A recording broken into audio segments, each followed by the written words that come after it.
Hello, I'm Josh, and welcome to the Daily Click Developer Interview. So, who are you, and where might people know you from? My name is Rob, and people may, if they have a very long memory and possibly long life, they may remember me from being an admin at the Daily Click. Oh, I don't know how long ago was it? About 15 years ago, 10 years ago? Something terrifying like this? Maybe longer? 2012? Yeah, a few years. So I was an admin at Daily Click, and I was a big part of that community for a long time. And so here I am chatting about game dev and things like that. Good to hear the view of a former admin as someone who's currently an admin. Our admin shit didn't quite overlap because I was more of a recent admin. Sure. But I was basically what happened is I was brought along because I kept hassling for things to be added to the Click Museum of I was going to Games. ask And this. Interesting. Okay. Rikus was like, "No, I'll just make you an admin, then you can add whatever you want." Because Yeah, I absolutely. Well, would he be was on quite his way out after a while, wasn't he? He was sort of done with he'd run it for a long time, and I think he was sort of ready to move on to other things. Is that right? Yeah, I mean he kind of bowed out and Yeah. then every now and again he posts. So Yes. he's not completely gone, but No, yes, indeed. Yeah. No, he I've was noticed. kind Yeah, of I've noticed him sort of putting back in a part-time capacity, which I think is the best kind of retirement, right? It means you don't just disappear from something that you spent so long growing and being invested in. But he's a bit of a Daily Click alumni, as it were. yeah, But absolutely. yeah, I still remember. I never met him, but there was a. I went to one of the Clickteam conventions in 2013 or 14, the one that was in Cambridge, and he. Maybe you've seen this online. Do tell me if you have. But he got someone who was local to the area to film as if he was walking live, as a live stream up to the doors of the room that we were all doing our presentations in. And so hmm when it got to that point in the video, about half the people just turn around, only to realize that it was a complete gazump because, of course, when the door opened, it was revealed that it was empty and that it had been the previous weekend or something. It was a very good bait and switch. It was very, very very nice. good. So yeah, I still remember that. I still remember his sort of cheeky expression of doing that. That got me. That got me, fortunately. Very good. No, I went to a previous Click and Make, and I think it was Hemel Hempstead. Oh Uh, yes. yeah, which Okay. was also very good to be able to just meet people. Yeah. Uh, Hemel Hempstead. That is, I've got to say, we obviously have quite a few international viewers of this thing. So I'm imagining that Cambridge might be a little bit more well known than a lot yes, of the British places that we might talk about that we have in common today. yeah, you just have to You know. get people to have to get their maps out. Absolutely. Yeah, that's right. Yes, it would just be it would just be an AR game alongside. So that was when was that then that you went? Roughly. Can't even remember. Yeah, fair enough. A I went to two while in a back, row, a two while years in a back. row. I went to Yeah. Cambridge, which was very grand in the Union Hall. Really, really grand. I think Stephen Fry had been in that room the weekend before or something, and they had the paraphernalia still up. And then the Wow. next one, the following year, was in Luton in a Holiday Inn conference. So it was quite a juxtaposition. We just kind of had them all over the UK, so it's kind of Yeah. So I those who gather. did go do them had a kind of a chance for it to be near them. Yes, So, which was nice. Yeah, and up in, and I mean, I'm sort of in the southwest, so it was quite hmm, easy for me to get to that one. But hopefully there'll be one at some point in the near future. that would be nice. It would be, wouldn't Yeah. it? Yeah, I think they're a bit of a loss. I understand why they haven't happened, of course, but I do think that yeah, we're missing a bit of a gap on the whole sort of like real life click community gatherings. It had its benefits. It had like really yeah, it had really good benefits, I'd say. If there isn't one, I definitely go to it. Yes. Yeah. Yeah, we'll just wait for someone just to miscellaneously do it for us, right? We'll just wait. Yeah. In Oh yeah, about 10 years, we're like, God, I that's the really would easiest go to way. one of those. Yeah, Yeah. exactly. Yeah. I wish someone would do it. Jeez, maybe in my hometown, but we'll see. Yeah. Yeah, okay. Yeah. So how did you get into being a clicker using the click team tools? What was Uh, it's a good question. I generally find there are two answers to this when I ask other people and I think of it myself. Either found they found something like the Games Factory hmm on a magazine on hmm the disc on a magazine cover, or they saw it for about £1.99, so about $2, in like a bargain basement PC Toys R Us hmm shelf, and I saw it on the shelf. It was the latter case for me. I saw it on the shelf in a in a little shop, and it was just fully discounted. And I thought, £2, make my own games, brilliant. And then That's a very good price for it. I know, well, it was on the People, explosive range, right, which was like a real budget thing. ah, And I gather MMFOs just they got to deal with maybe Europress or something, but yeah, so discounted. I just remember opening it up, and I thought it was going to be something very rudimentary. Uh, but the only thing that was rudimentary was my skills in it, to be honest, for Games Factory back then. It was, yeah, it was immediately impressive. And that first time getting a little thing walking around, mhm. yeah, so I love the sort of the movement and motion of games. I was like, oh yeah, okay, I can make something here. Yeah, no, I mean it is one of the things in terms of once it comes alive, it's something very special. Yes, Yeah, yes, immediately so. Yeah, I yeah, know a lot of people like to see sort of text on the screen first, but for me, it was all about yeah, exactly the living, the movement of a mhm. character. I just put 8 directions on and drew something in MS Paint. It was incredibly terrible, but yeah, I caught the bug then. That's brilliant. And then what's are your kind of fondest memories of the community? So you kind of talked about having the Daily Click being Mm. one of the community. Was that kind of your first community? Yes, my first and only actually. So the answer is well, obviously we've spoken about the conventions, but already, but they were a sort of a bonus to.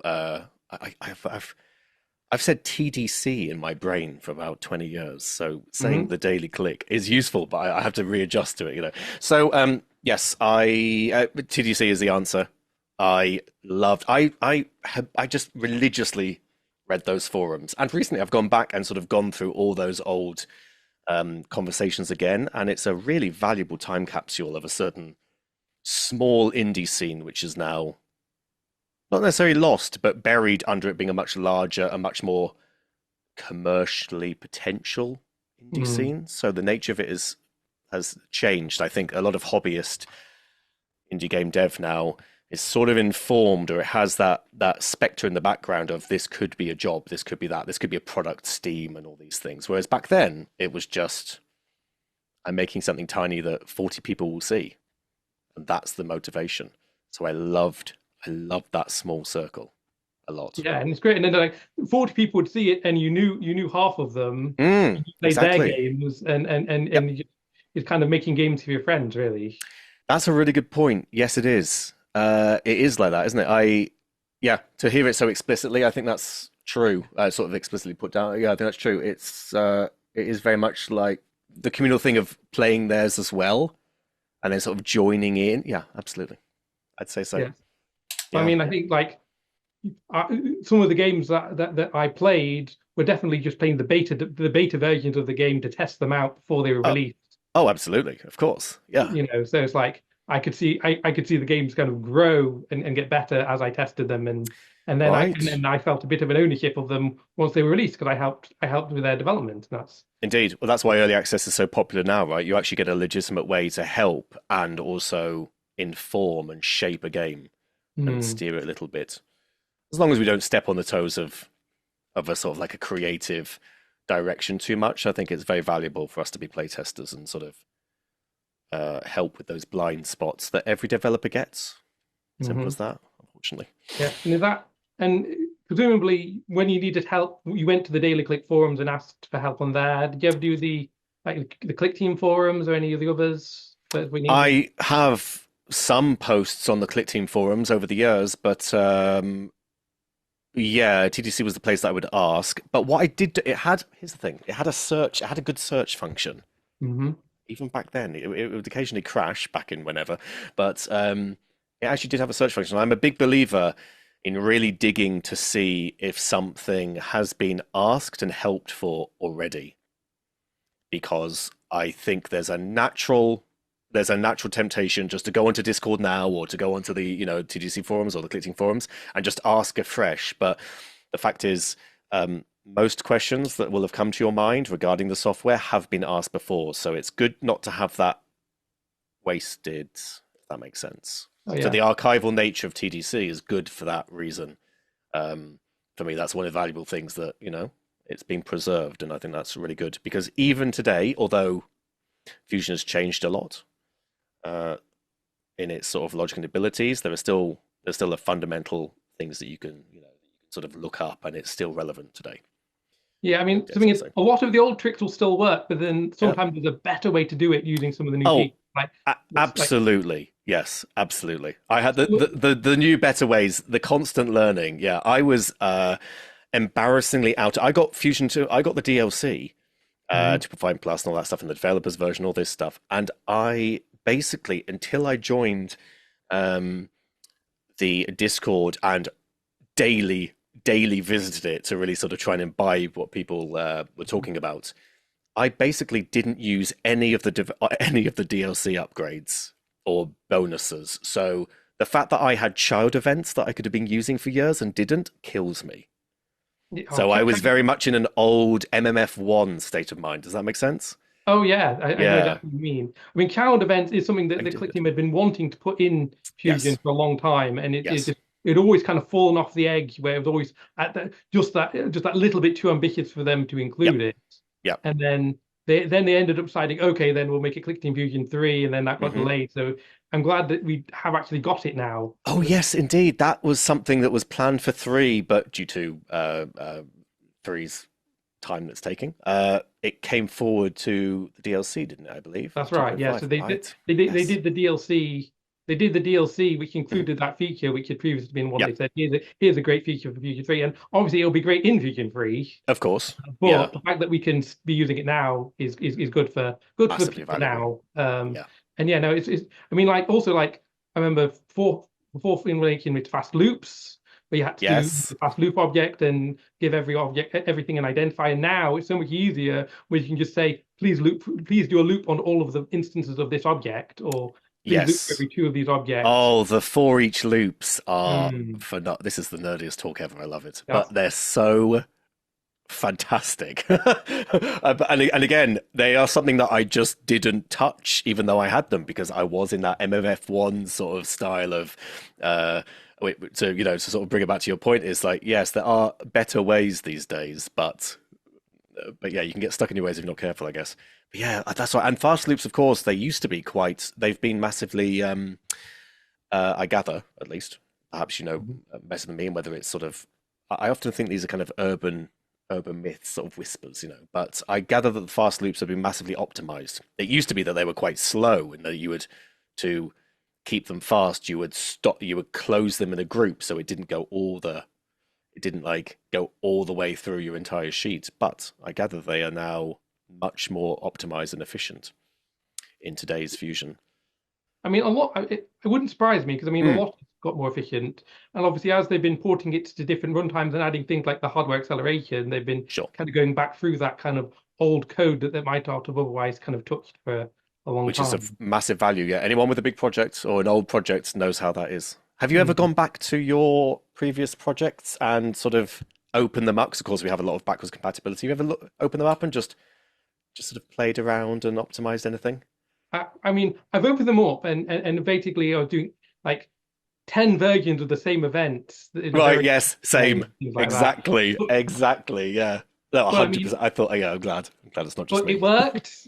I got the game out, and that's the thing. Is like It's all that it, matters. it may have taken longer to do it that way, but Hmm. it's the way I knew how to do, and it was reliable. So Exactly. That's a really good point. It is okay. It took longer, but it was also the one way that you knew how to definitely comfortably logically do it. Right. So you could have experimented. You might have wanted to get a feature done, which benefits a game or an app, but sometimes, at least for a first draft, it's good just to get it working and then perhaps look back and then change it if you have time. But I respect that. I think that yeah, if it's the one way that we knew how to do it, that's the way we did it.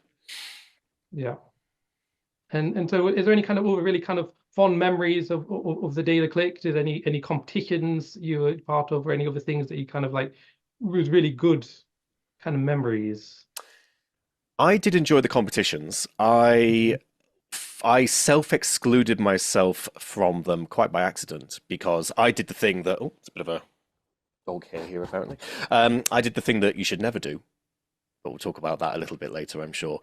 Which is that I started a big, massive, epic project, Hmm. and that meant that I felt in my motivation to do the big thing that I simply didn't have time to do small games as well. Spoilers, of course I would have, but I really enjoyed sort of consuming them, reading them, reviewing them, and of course writing about them in my brief stint as an admin. So yeah, I didn't personally partake in the competitions, but it was just as fun, I would say, to be on the kind of consumer side because all the entries would happen at once and they'd all go through there. And it would be a sort of an exciting day when they'd all sort of pop up. So yes, competitions, absolutely, it's a very good shout on those. But also again, just sort of providing, being able to have that stint as an admin and providing just a little bit on what everyone else is doing, just like some articles, like got some interviews and things done with even things about HWA, hardware acceleration, when it was first coming in and stuff like that. So it was nice to contribute in that way because I always felt like I was just, there's a lot of good communities. Sometimes you just feel like you're just reading everything, you're just logging in for free, you just, so it was nice to be a part of that for a while and then retain as a back to just being a sort of a consumer of it afterwards. Yeah. So you were talking a little bit there in relation to kind of taking on big projects. So Mm. what is your process for making games in terms of and your kind of design philosophy and kind of how's that changed over the years? Well, fortunately, it has changed because it didn't. I started sort of very scrappily and amateurishly, which I think a lot of people who discover a an accessible program or tool like Fusion, you can sort of miss certain fundamentals if you don't know where to look or what things are, or if you're not part of a community who's talking about them a lot, right? And I was quite blinkered. I was very solo dev for a long time. So my process used to be just don't think about the future and just do little features and don't really consider how they would act as a whole.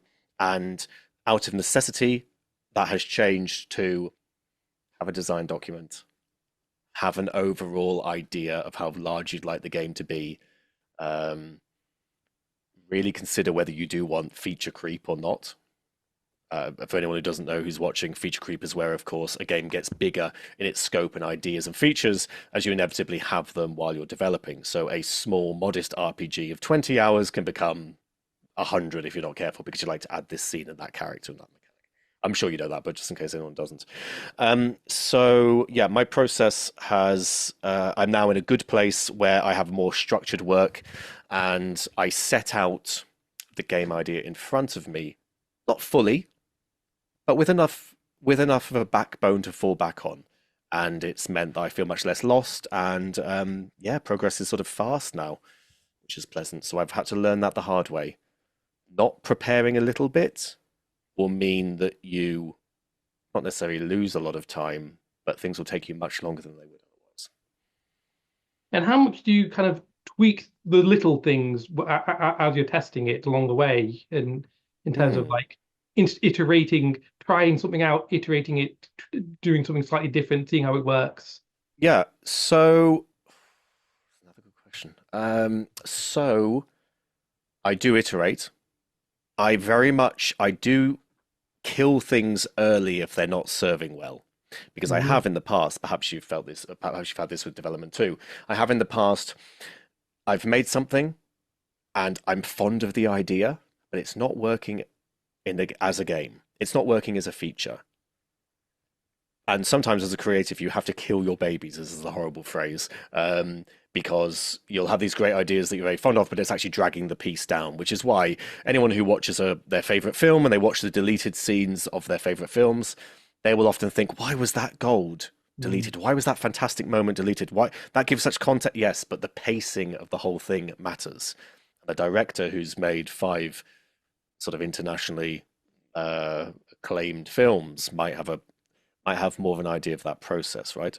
So you do have to be quite mercenary. So I iterate, so I test. If it feels good, then I will iterate. But otherwise I'll kill it early because I know I could lose 30, 40 hours to it if I'm not careful. It's difficult though. It's difficult, you know. But yeah. Yeah, I mean, what I try to do is I make a small change, and if a small Hmm. change doesn't work, I make a big change, and rather than Okay. continue doing a small change. So it's like Yeah, yeah. in terms of like, and then see if it works, and then if that doesn't work, then I'll cut it out. Sometimes I'll bring it back in a different form, Yep. my idea, and there might be a time it worked. Then sometimes I'll say I'll save that for the sequel, and then sometimes I never make the sequel. But Sure. it's good. Yeah, It's that's good an kind of. ambitious thing. I've got to say It's that's an good. ambitious thing right now. And save it for the sequel. Good grief. Yeah. So it's good to kind of have ideas that you like. I've not abandoned this idea. I'm just saving it for later. Yeah, save it for the for number seven in the chronology, I suppose. Chronology, I suppose it would be. Um, yeah, that's interesting. So you will, if a first small change doesn't fix it or work, perhaps if it doesn't Mhm. give the result that you need, a big change. Now, does that big change ever feel like it completely changes your original idea, or do you feel like you usually work? Is it a big change, but within the parameters of what you'd like to do I mean, of that first idea? to some extent, it's towards the same goal, but it's achieving it in a different way, Okay. as it were. And Yeah. and there's a game that I'm making called Gemfinity, which Hmm. is kind of a bit of a mix between, I don't know if you played Puzzle Fighter and Yes, puzzle fighter. Yeah. so, like, when I was making it originally, I made it a lot like Puzzle Fighter, where you could flip all of it because it's like like Tetris-like game where you have blocks falling down, Yep. and I made it so you could flip it so it to be in multiple directions, and it was just going down slightly too fast to be able to do all of that comfortably. Right. So I just made it Yes. all you could do, but rather than rotating it 90 degrees, it just flipped it to the other way, and then it flipped it back, and that's Got it. it. So I it see. completely changed from my original view of how it would work, but Yeah. it made it made a different puzzle game that also worked. Yeah, I was going to say, Yeah. but it did work, and ultimately it felt better than the. See, I like that. I like that when just by working through an idea, something new is born. It's Hmm. certainly Yeah. related.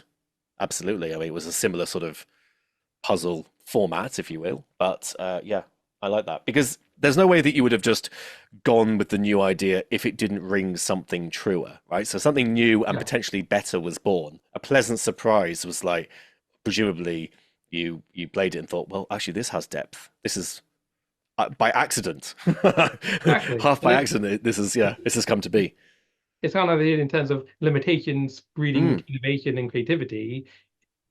It didn't work, so I had to kind of be more creative in thinking how do I absolutely. change the control system to be something different from the other games that I played because I'm doing other things differently, and that kind of necessitates doing an even more different approach to kind of get it Sure. all work together.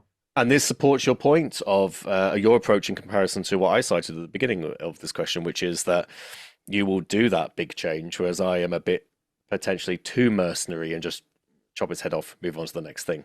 But then Yeah, that's the nature of it might just be the project that we're making. You're at the stage of that game where you were formulating the actual core game puzzle and loop, right? I've got a game where I'm adding myriad features and things to, and not everything is a success in terms of that. This is more of like a, but yeah. I I'm sure mean, we'll chat about that. But yeah, yeah. I so mean, it might be a difference of format. it was at a very early stage, and to some extent, Yeah, it's a game because it's a puzzle game. To some extent, yeah, all there is the puzzle loop. So yes, exactly, I knew I exactly. had to get that right at the start, Oh, and then that was get something that I enjoyed playing. And that's kind hmm of that's kind of That's important the to first me because if stage. I'm going to have to test it a gazillion times, I want it to be something I actually quite like. Sure. And also you have to it can also be on top of that truth. It can also be there can be an additional more subtle truth, which is that you have to like it, sure, but you have to believe in it. Because Yes. otherwise your work will be if it becomes obligatory, then you're screwed. You know, it's Yeah. simple. Yeah, you've got to really love playing it. Yeah, it's like God, I'm gonna hate this game at some point because we all hate our games when we make them at points. But yeah, to sort of know that it's innately fun is powerful, and I would say necessary as well. Even Hmm.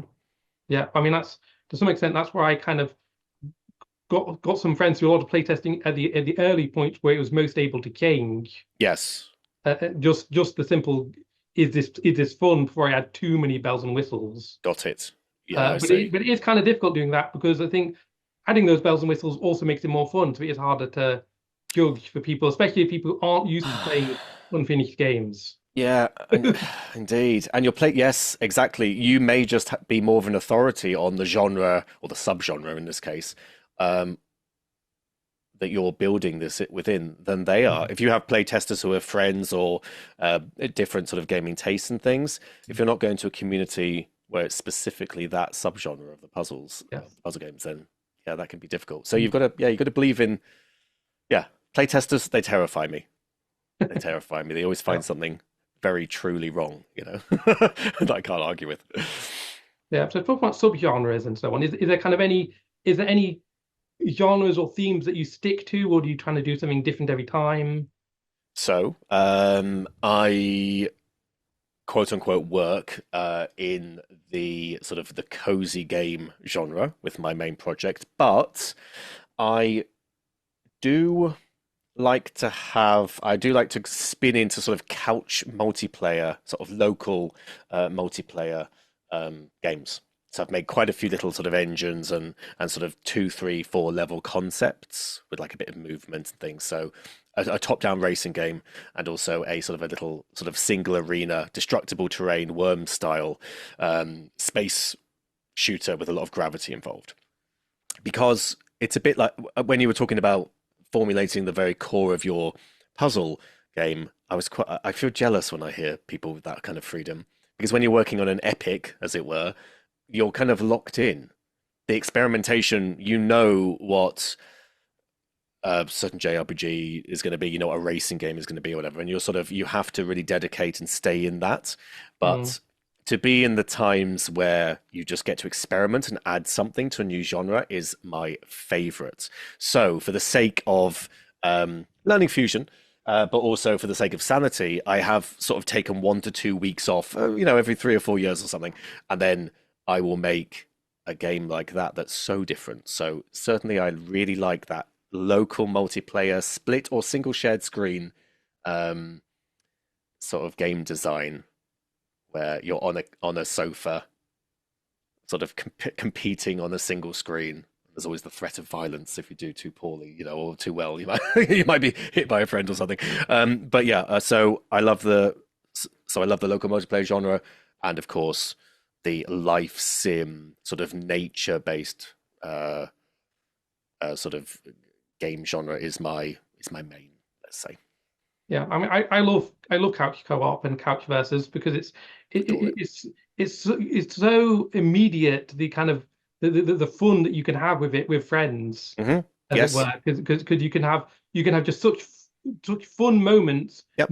only moments into a game, Yes. and that's kind of that kind of thing because you're reacting to other people, then you make your own entertainment. Indeed, I agree. And also it's quite primal being in the same position, being in the same place. And if it didn't have value, people wouldn't play board games.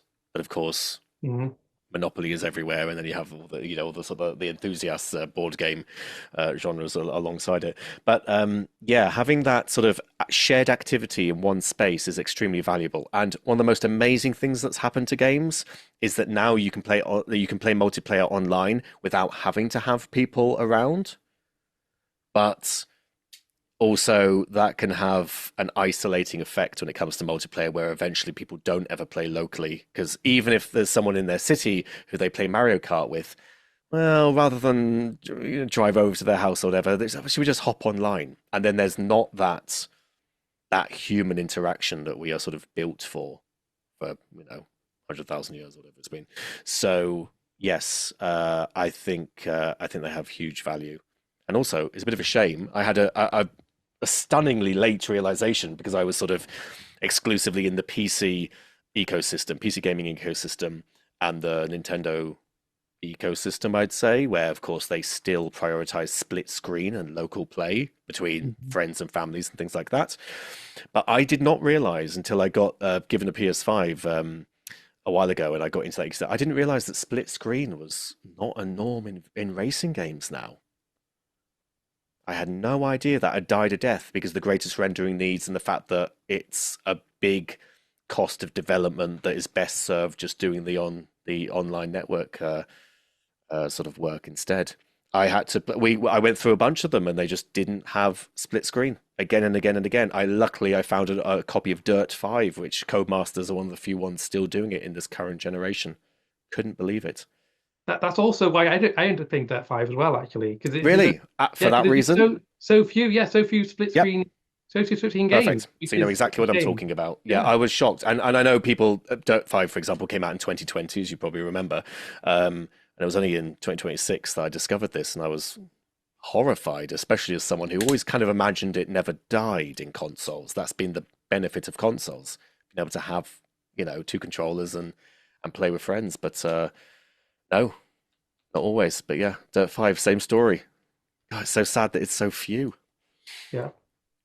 I mean, when you earlier you were talking about kind of wanting a change, do you try and do mini games and things like that to kind of vary things up? I love it. Yes. Okay.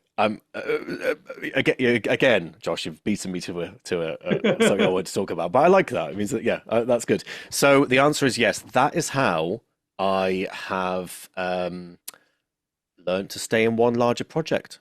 Is Okay.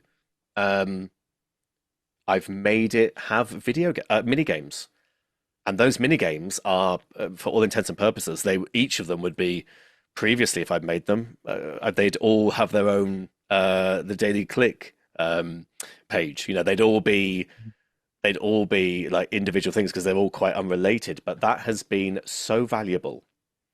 It really has been. I often think that for those newbies that come in and they want to make like a 90-hour Final Fantasy epic, because everyone wants to do that at the start, right? The way that they could trick themselves, and then they get every single person who knows what they're saying says, start with small games, you'll learn way more, you'll keep the motivation, the dopamine will be up from releasing and making and experimenting, and you'll find all new things. A good way for them to trick themselves, I kind of think, is to be like, okay, I'll make the epic secretly, but I'll make loads of little mini games in there. And then with any luck, they'll actually sort of learn in that same way. But yes, mini games, definitely. Love it. Love the question. Beat you to the punch on that one. I'm quite fortunate to have some, I guess, testing contributions and things to sort of commercial games, big commercial games. As you know, in the UK, we have a lot of, shrinkingly so, but we have a lot of really good video game studios. Guildford, Leamington Spa, all sorts of places that have sort of these original sort of old school British studios that have just maintained. And of course, Sony Liverpool was killed by PlayStation, things like this, but still a lot remain. And I by complete chance, just through unrelated means, I have some friends in some of those positions, and so I just get to sort of see those games a little bit, and then they very politely pretend to listen to my thoughts on the as a tester. More roundly, in terms of indie games, I've worked on a uh, a game's graphics for a son and father team once. That was good fun. A bit of a sort of physics puzzler, if you will. Mhm. Sort of pre Angry Birds, but quite of that format. And then more recently, I'm actually working. I imagine it's probably still under wraps a little bit, so I won't sort of dox the effort. But I found a nice sort of skill swap situation where I can contribute to some things of their project, and they can do the same for me. So it's this nice sort of symbiotic, quite mutually assured sort of what's the word? A collaboration, and I think friendship at this point. Um, Probably they disagree. Who knows? But yeah, so I am working on a secondary project that is entirely someone else's, their direction, their ownership, their idea, their effort, their work. Um, but I sort of sneak in and contribute things that I think might help, and a lot of it has been taken on and valuably as well.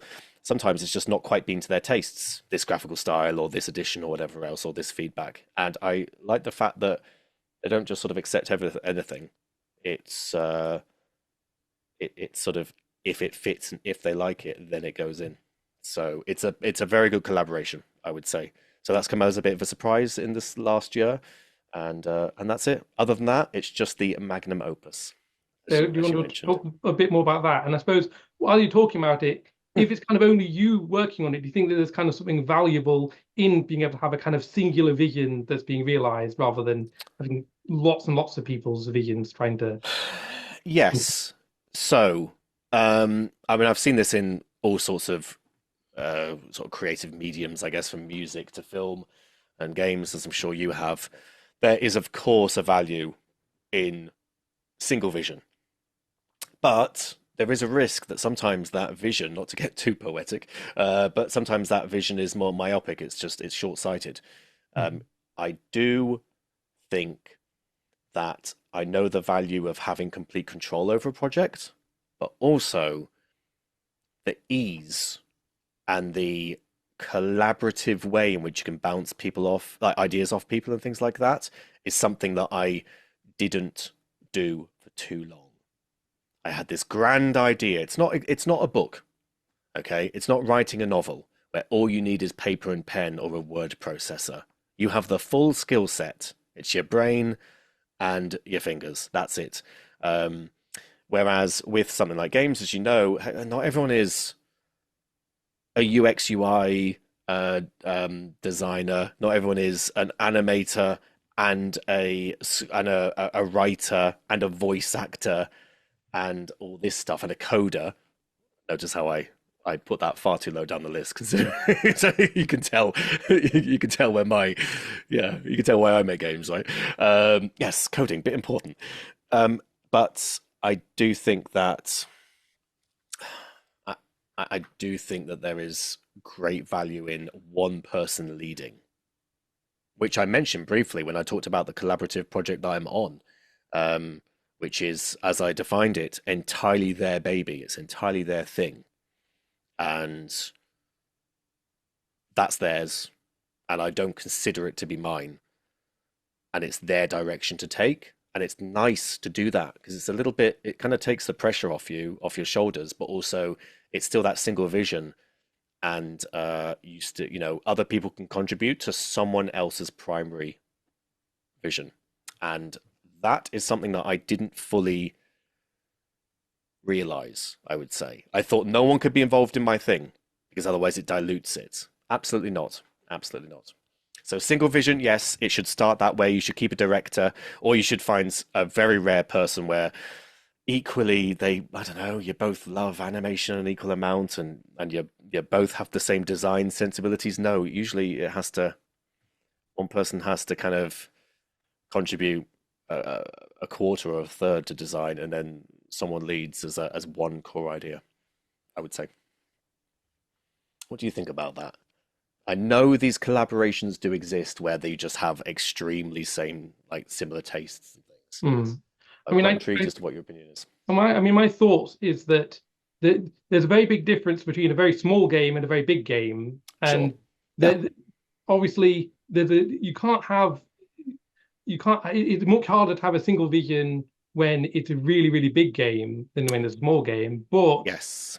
to some extent there is what people feel as the unifying factor can go like can go through even if you have a lot of people doing the actual implementation and so on. Mhm.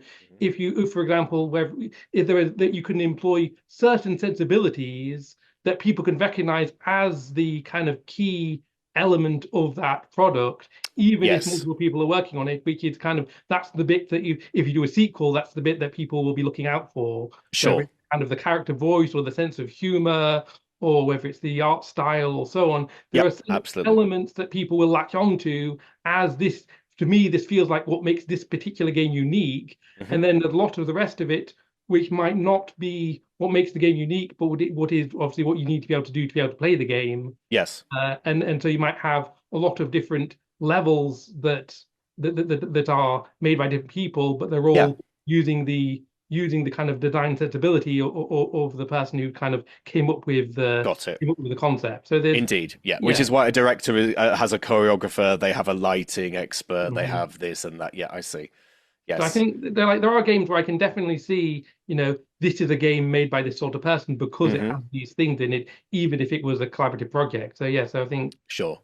but yeah, so that is the kind of difference between the kind of the vision and the kind of implementation. as Yeah, a I development. I like that. I agree with so much of that. I think as well, I imagine that sometimes you can make someone as the kind of like as the sort of the initiator of the or the creator at the start. And with the reaction from the team and reaction from the playtesters, you actually realize that quite by accident, you didn't even know it. The the the success of the game or what people actually like about it is not necessarily what you thought it would be.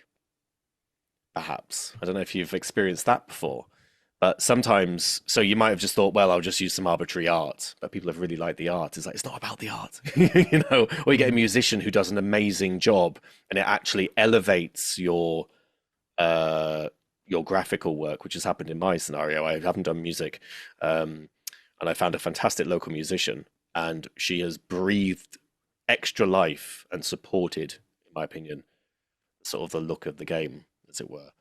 Um, but yeah, yeah, it's interesting. I like that take. So I'll leave it there.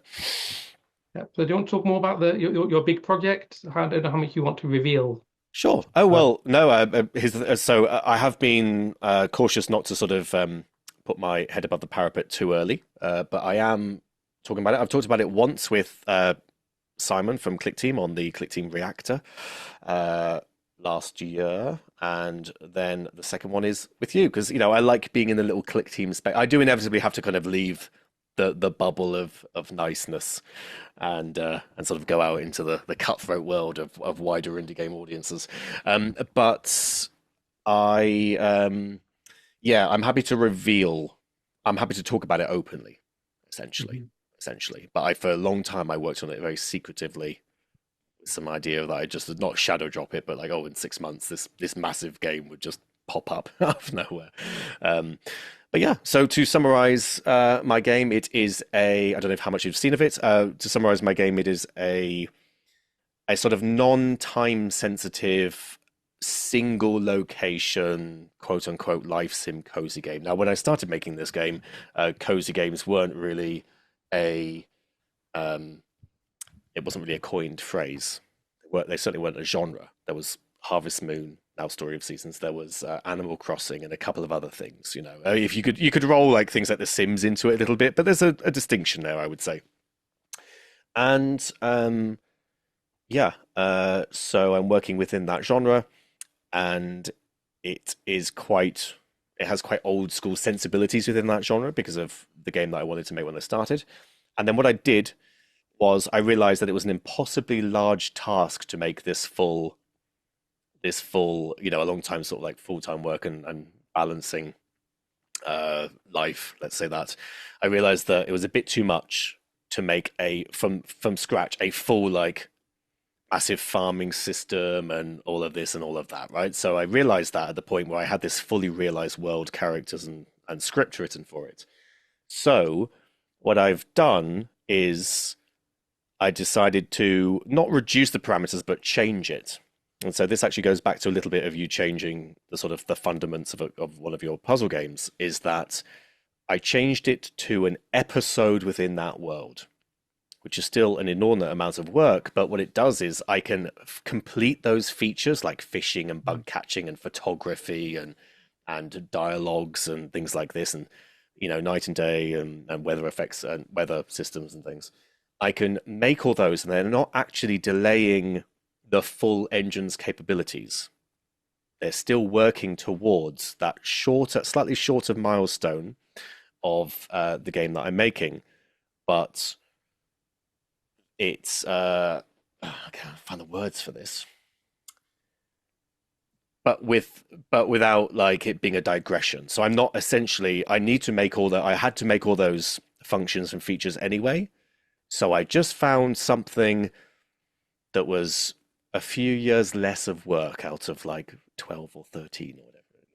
So just to see how people react, to really tighten up those mechanics like fishing and things like this, and really find out if there's an audience to make the future games for. And I've loved it. It was immediately relieving and freeing. For context, the original main game, quote unquote, that I was making was a full sort of night and day, 3 to 4 in-game years epic of seasons and narratives and living an adult life there. But what I've done instead, I've considered the value of an episode in that quite rich world. I would risk calling it at this point, um, as more of an episodic sort of summer holiday, daytimes only, as a child on a 2 week vacation. So you get to see the world. I get to give the world to players. I get to see how they like it and whether they like it, and just be able to give people something with real depth. And I mean, for example, there's about 1,200 lines of 1,200 paragraphs of dialogue, so it's not a slim game by any stretch. I have done extra work into One Summer Holiday as a concept, but it's been lovely knowing that it's achievable. I've scaled it down without giving up the main game mission, as it were. I'm cautious to call the next game the main game, quote unquote, because I feel like it would diminish what One Summer Holiday has become in both priority, breadth, and also like emotional motivation. It feels really very nice to make a sort of an idyllic kind of nostalgic childhood escape in this world.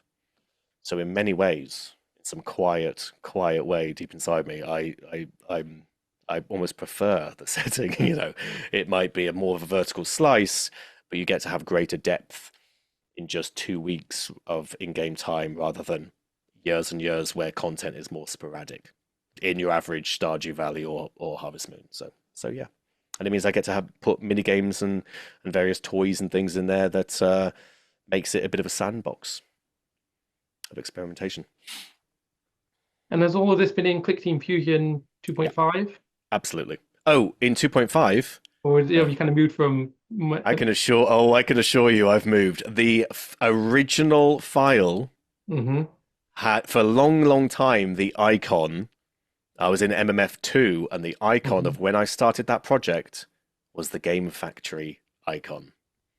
It Wow. started in the Games Factory. And that is what I mean. I mean it very literally when I say I have learnt Mm. the entire ideas of design and things and made every mistake in the world and started on the terrible foundation of make the epic game at once, by um, by staying stubbornly to that project. Now, don't get me wrong. I have had times where life has taken over, and for 3 years I've not been able to touch it. It's not been this unbroken thing since 2009, but it's certainly I've always gone back to it. And this time last year, I decided to okay, it's kind of weighing on me that I've got this thing here that I really want to give people, but it's too incomplete to give people. I need to put it out in the world. I want to. I have things to communicate with this narrative. So I'll do a very scary thing and I'll remove myself. I'll sort of save up and I'll remove myself from work and just do. I've just been hammering 50, 60 hour weeks since then. And it needed it. It needed it. And at least I know if 10 people play it, okay, at I least I'll hope, know. I hope a lot more. I hope a lot more than that play it. Yeah, same. Maybe 12, maybe my Yeah, neighbors, who knows? yeah, yeah, yeah. We'll see. We'll see. Yeah. So yeah, So backwards compatibility, thank goodness. yeah, no, it's amazing how much backwards compatibility there is in Fusion, and obviously we'll see how much they maintain for Fusion 3, but it's been Yeah, great so far, as it they were. have been, yes. I mean, I think they have discussed in some ways, sort of publicly, about how they are going to achieve that or try to achieve that. And they have also stressed that it's like a ground up um, rebuild or rewrite, which I think is probably necessary if it's going to be a new generation. Well, I think, yeah, I mean, Sort of, the thing is, there's so much built up over the years in the code base and the way yes. things were and the quirks and things Can you that, imagine not having all that for as a developer of it, not mm, as users, but can you imagine not having to consider the fact that you need to have this phantom string everywhere? So, exactly. yeah. So yeah, I can appreciate the need for a refresh, as it were, for them to do things differently. But then I agree. obviously, as a user, it would also be nice to be able to put my old game through it as well. So I agree. Yeah, that's we'll find why out. it's nice that Eva's still on 2.5. There are still updates happening. um, to that Mm. because yes, the fact that we won't. I mean, who knows? Who knows? I'm sure you've read all the blogs like I have. Maybe there will be a way um, that they'll be able to accommodate fusion code. I have no idea. You know, Well, they might be able so to we report shall some see. things, but then some things you might need to Yes, fix it. It's like that with everything. Like when moving it from is. one version of Python to another, you have to rewrite Yeah, true. One of things. the big things about each runtime having to be each runtime of Fusion having to be almost a restart because extensions need to be rewritten in it and things like this. It's quite difficult as a user to sometimes get excited about alternative runtimes Hmm. if you are a Windows quote unquote power user who uses every third party, you know, every third party extension from like 2012 or something, um, it can be quite sobering, or just not. Your project will just never work, frankly, um, because of the amount of like runtime specific objects and things. Yeah, no, I So find that when trying to develop for Android, having to be very mindful of yeah, I can't use this object, I can't use this object, but then I the bet. but then some of it you can't use that object, but then they got a new feature that means you don't have to for some things. Oh, sure. No, which is great. Yeah, absolutely. They found ways to sort of make it native. That's fantastic. I do agree. But yes, so you say so you're developing on Windows with a Windows build as well, and you're saying, right, but I need to make sure I don't use this or that extension because I also want this to be on Android. Is that what you mean? Yeah, exactly. I Yeah. mean, if I want, Yeah, like, if I want a game to work on Android, if I want it to be HTML or whatever, then I have to be yeah, mindful either absolutely. not to use certain extensions or to know, or to know if I do use these, I'll then have to do a version without them, 100%. Yeah, or that's certain, good. but yeah, so that can be its own process. You can kind of do a game and then do a version without the extensions and rework certain features or remove certain features for it. Sure. And it's a Yeah. privilege to have that, to know that from the beginning, right? Because you've started. But yes, if you have something like that was made in the Games Factory, an MMF1, and a new feature in MMF2, um, Mhm. it's a little bit, it's a little bit harder. Like I'd love to use other runtimes, but I'm pretty. It's Windows now. Yeah, We'll see. that's We'll fine. see. Yeah, it'll be a scary day when I talk to the conversion team, a Clickteam. That's the way I'm going with. We'll see. They have their professional conversion services. I can imagine Yes, that would be I quite a played games big made job. using them and they run really well. So, Yeah. you know, Oh, absolutely. Yes. they do a great job of it. I've never been involved in the actual process No, of being same. part I'm of very that curious. conversion. I'm very, So very yeah, no, curious that will be interesting. to learn a bit more. Yeah, yeah. A new adventure, as it were. Yeah. And, Yeah. A potentially scary one. It's like, hello, you can't use a third of these extensions because they're made by people who are not in the community since 2010. Who knows? but I think sometimes what they might be able to do is re-implement some of them if it's just very simple. Absolutely. Yeah. Yeah. So And they I know don't have they have their own additional tools and things there, and they know the software like no one else. So yeah. And of course a lot of third party ones I imagine have been that they have the source code for have been done. my understanding at some point in time was they were effectively converting extensions as they were needed, as Hmm. it, in terms of rather than I trying to think keep that's still the case. yeah, I Yeah, think it sounds like it. they were doing a certain level of as they need something, they'll convert it. But yeah, Yeah, no, we'll you have to cross that bridge when you get to it, as it were, indeed. and then Yes. you'll be at whatever state it's at that time. Uh, Yeah. yeah. I. So Oh yeah. yeah, Go ahead. so obviously you've been doing this for a long time, and we've already kind of touched on some tips and tricks that we've kind of learned over the years. I don't know if Sure. you want to share more about what sort of advice that you kind of think you wish you'd had at the beginning different to the ones we've already kind of discussed, or are we fully Sure. covered? I think I got the right advice at the beginning, and I think I should have listened to that Okay. advice. So actually, the advice that I consider to be most valuable is that, and you know the one because we have touched upon it, is learn faster and more structuredly by making small and full experiences. Get those finished. Make a modest puzzle game, make an ambitious puzzle game, make a little dialogue system, whatever. Um, do start with small games, even though you were first attracted to making games and you want to make something worthy of the things that you love the most out there, full epics or whatever it is, or full racing games with 32, tracks or whatever, still, um, learn first. It is actually more immediately rewarding anyway because you will have results. If you take on something too big, 99.99% of people are more sane than me. They will give it up when they realize that they've just bitten off more than they can chew at the beginning. There won't be that bloody mindedness. Um, it will just probably demoralize you to have something unfinished that was too big at the start before you'd learned the fundamentals. So And you know, game learn the jams chocolate. is a good. Do you think game jams is the way to do it in terms of a way to kind Hmm. of get you to actually finish your project that's kind of a good Yeah, level? well, where people sort of as in so sort of solo game chat. I was thinking Like collaborative ones. like on itch.io or the Daily Click, where people say you must Yeah, please make a Halloween game within this time frame, following these rules. extremely valuable, I think, and also just a very attractive idea as well. Mm. And the other thing that's freeing is that because, of course, other people are involved in this game jam making their own games that are different from yours. There is with the time. Tell me what you think about this. There is with the time, the limited time frame. There is a certain freedom in knowing that nobody is going to be able to put a year into their offering and then just blow yours out of the water. You're all kind of in the same boat of Yeah, comparison. It's a and I think smaller, lower stakes sort of fun thing.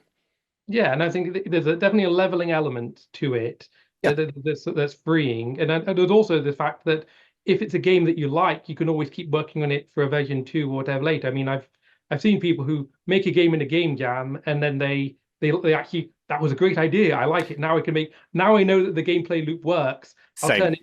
I'll turn it Yes. it could be into just a deluxe version of that game or into a mini game into a whole game. Couldn't agree more. And I meet these people all the time in real life. I don't know if you're lucky enough to have any sort of game, sort of indie game meetups where you are, but here in Bristol in the southwest, we have quite a lot. So every single month I will go, and invariably there are 2 to 3 people who made something in a game jam, and then they're like, and then I continued it because I think there's something there. It is, without exception, the thing I hear the most in those. Every single month, 10, 12, 13 people bring their projects that are often very different projects. Sometimes you'll get the most amazing things turn up, and then then they're back to Devon, or some people have moved, come down from the Midlands or whatever. Um, yeah, it's so true. Game jams are an amazing place for unique ideas to be born, and I think the freedom to be creative in that tiny time of space of time is actually one of the reasons. So I couldn't agree more. And in terms of the kind of lessons that you've learned, what kind of really small thing can developers do which can make a big difference? Ask. I think if you find a community and if you do something to the best of your ability and you're still stuck on something because it happens, don't be afraid to ask. Very lucky with the Clickteam community where there are places like the Daily Click and the Click Converse Discord and things like that, and the official forums where there's very little sort of snobbery or patronization of if you ask an obvious question. You don't get horrible answers or anything like that. People are helpful in this, and I don't think it's the same. Well, I know it's not the same in every single community um, of some other engines. I think the size of the Click Team one at the moment really does people kind of there's a sort of a tribalism of help there, I would say. So ask if you're stuck. That will help. And back up regularly. Immediately turn on your backups in Fusion 2.5. Yeah, I mean, Yeah, as someone who runs an archival site as well as the Daily Click, backups is right. very important. I bet. Yes. Well, It's it's not just literally, backing but up, yeah, not just backing up the everyday backups, but also making sure you still have all your old games that if they're currently on a really old hard drive that yeah, might last very long or a CD that might get scratched, get them off there, get them somewhere where you can then have make sure you have access to them into the future. Because absolutely. I hope, I mean, I won't assume that you do this, but I hope you understand how grateful a lot of people I speak to are about the fact that that you've sort of that archival nature of the Daily Click, not throwing everything away, keeping it Hmm. there, keeping the downloads going, actively looking in your searches for games that were lost, about to be lost on hard drives that are going to die. Um, so if you're an archivist, in another website that's nothing to do with Click or whatever, that makes a lot of sense. I think it's an immense service to a community, and I suspect because when I chat about it with people are extremely positive about TDC being up and viable and their old games from their childhood still being there. But I think sometimes people can make these efforts, and actually, it's very easy just not to hear it for yourself. Mm. But those discussions and those conversations and that sentiment is there, and I share it. I think it's fantastic that the effort is being put into keeping an important time of like indie game dev alive and sort of in posterity. Maybe that's the hoarder inside of me, but that's what I think. Well, I'm definitely a hoarder. That helped start the collection. The fact that I kind of I'd never hoard. No, no, it's no, no. great. Yeah, yeah. So I mean, in terms of my being an archivist, I mean, not as a paid job, Oh but no, I understand. Yeah, yeah, I was yep. involved in. I'm involved in the local nature reserve, and Mm, one of the projects I was involved in was effectively researching into the history of that nature reserve, and okay. we did things like we talked to people who used to visit it, the nature reserve in the 1940s, and grew Yeah, up there as children, and now might be in their 90s, and their right. memories of it, and kind of preserving their memories of it, as well as help people having old photographs that they still had of it Yeah, from the 1980s and things like that. So sure. it made me appreciate help me appreciate the importance of preserving and sharing things from that. And I realized actually on my old hard drives, I actually have a lot of all these old click games that aren't of it at the time. Yeah, They weren't yeah. available anywhere on the And you internet. didn't And even know like how many were. Yeah, the daily click now is very good, but there was a time where maybe 90% of the downloads on the daily click were dead links because they were all uploaded absolutely. to sites like GeoCities and whatever that nobody Absolutely. really And I sees. remember that it happened within about 4 or 5 years when you're right, there were like services like GeoCities and PhotoBucket and things like this were all quite disparate and it turns out died with new eras of the internet. Absolutely. I would go back just 4 or 5 years later and three of my favorites would just be gone. Mm. And I was So 2 or 3 hard drives in. yeah, so the games, the entries for the games were on the daily, still on the daily click, but the download links didn't work. And that's one of the nice things about click the relationship between Clicktopia and the daily click, because the Yes. daily click that preserves the description of the game that the author wrote, and it preserves Yep. the comments that people made of it at the time, and it preserves Yep. the reviews that people made of it. Just But then on massive. Clicktopia, I can get actually a copy of the game and the screenshot, and Yeah. then if it ever goes down on the daily click and the download link stops working, I can just fix the download link to be the Clicktopia one and Yeah. put the screenshot to be the Clicktopia one, and it brings it back in with all the daily click features that were there. So it's Yeah. Again, collaboration, right? It's a perfect sort of symbiotic thing as well. yeah, yeah. And we have history. We have history of the Daily Click. I mean, where else can you look? Where else can, if you're a massive Crossy Road fan, where else can you look at the entire start of like Andy Sum's work? Yeah, exactly. And there's Yeah, so much great stuff. And you can like look at what terms were people using. Did they used to call them games that were pixel art games or 8-bit games, or what were the old names people used to things? And exactly. What things was have the? changed. Yep, yep. What was the language of the day? Yes, and I can think. Yeah, that's so true. That's so true. And for example, for me, like, what were cozy games called before then? It was just Harvest Moon alikes, because Yes, that's what there was. or sim games. Yeah, sim, Yeah, a lot of things they life just call them sims. Yeah, sims, simulator games. indeed. Yes, that's right. But again, there was always like a distinction between those. It was such a slight genre. Yes. Um, just a million Zelda, 2D Zelda, sort of like fan engines, all of which made in the Games Factory, all of which did one of about 9 gameplay features. So you'd have one made by someone that was swinging the sword, another person would have nailed rolling, another person would have done the camera moving in its acres, one person would have done the sword and a shield, and it was just this, it was just so disparate, but fantastic times for But those most of things. them unskippable cutscenes. Yes, of course.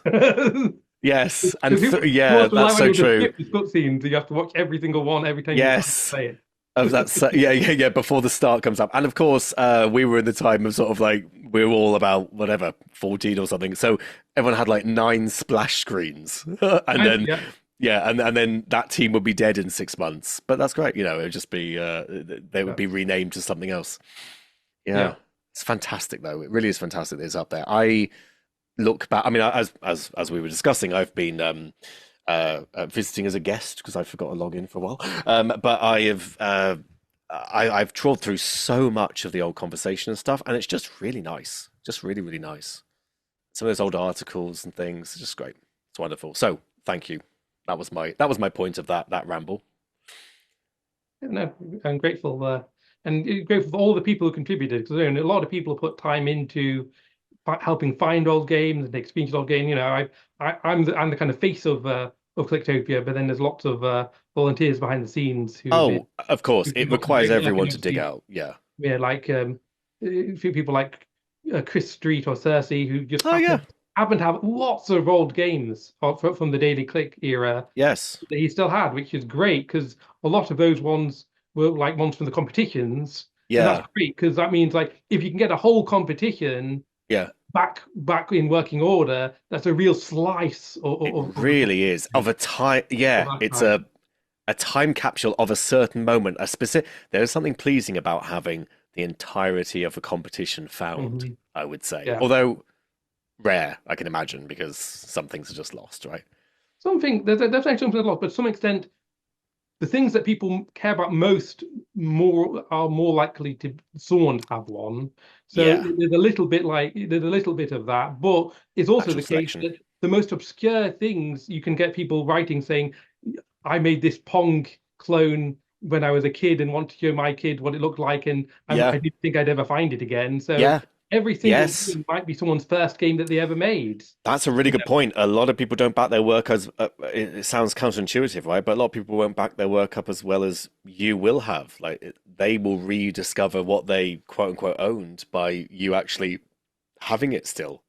Yeah, and there's Yeah, numerous people who didn't have their own games yeah, who relied on sometimes games that I still had, or sometimes ones that someone contributed, or sure. they were on an obscure website that no one ever knew that it was their game there, but because Yes. someone kind of trawled through archive.org or something trying to download loads of old games, they just kind of happened to come across it. And sometimes just in time. Yes, phenomenal.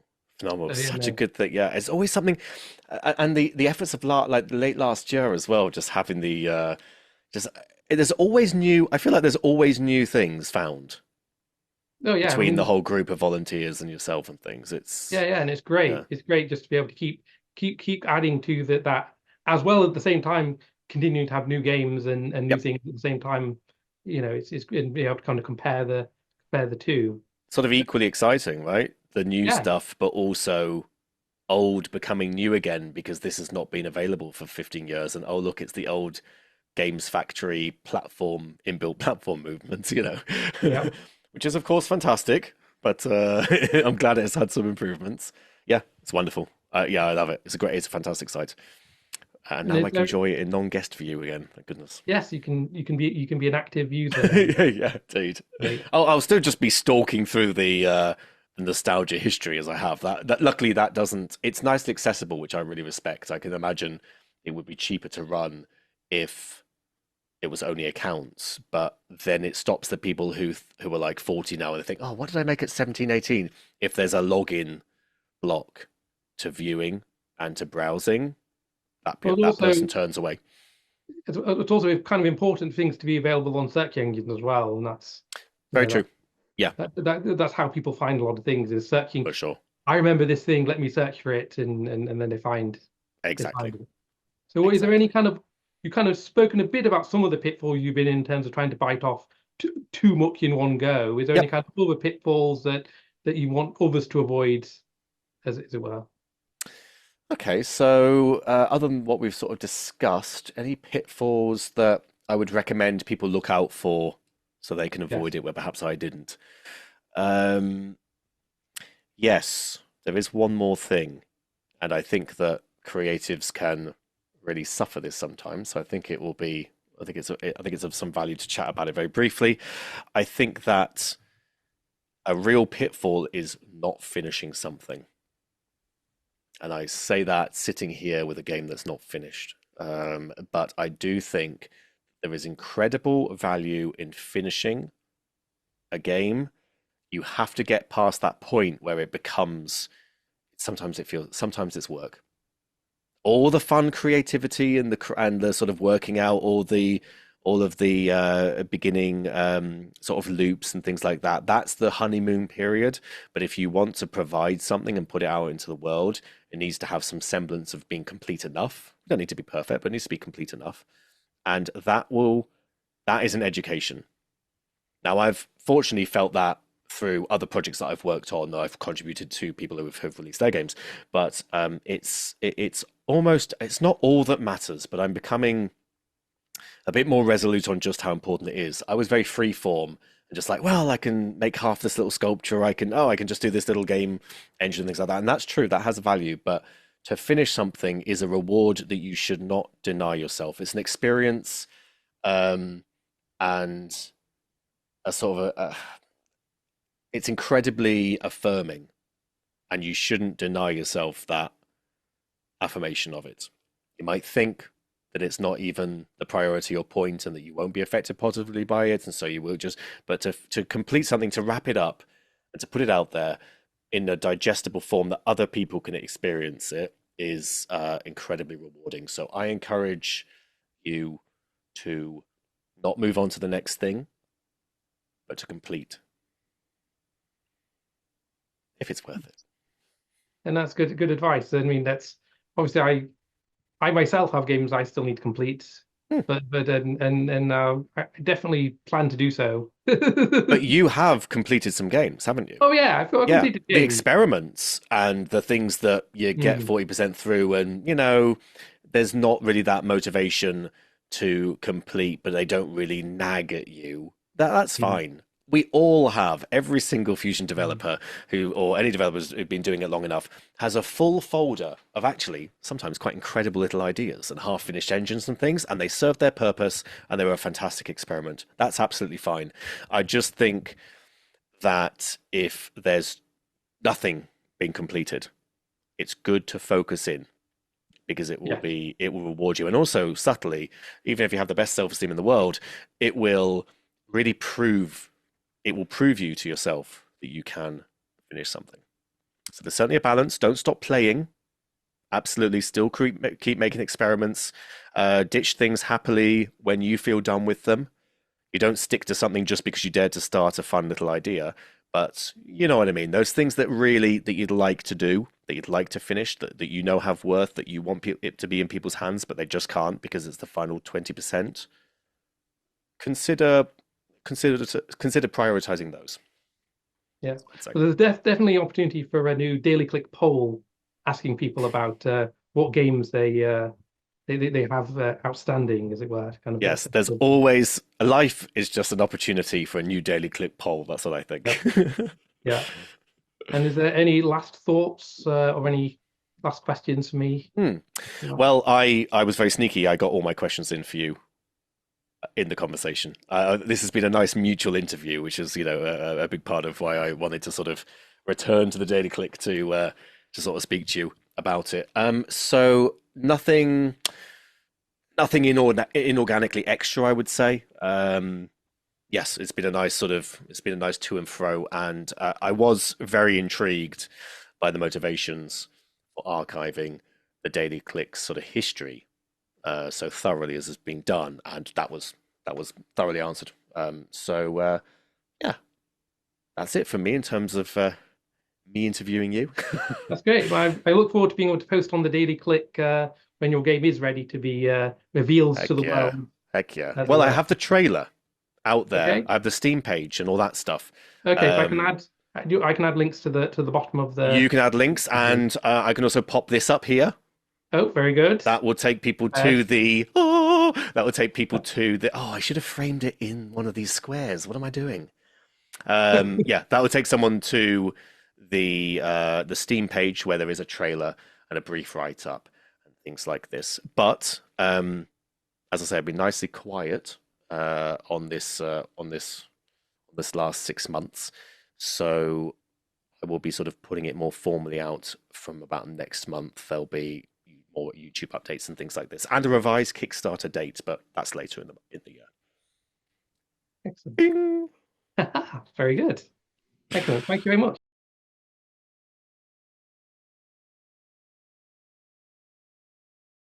Before we begin, or even we can begin now, I love all the physical media in the background. It's Yeah. fantastic.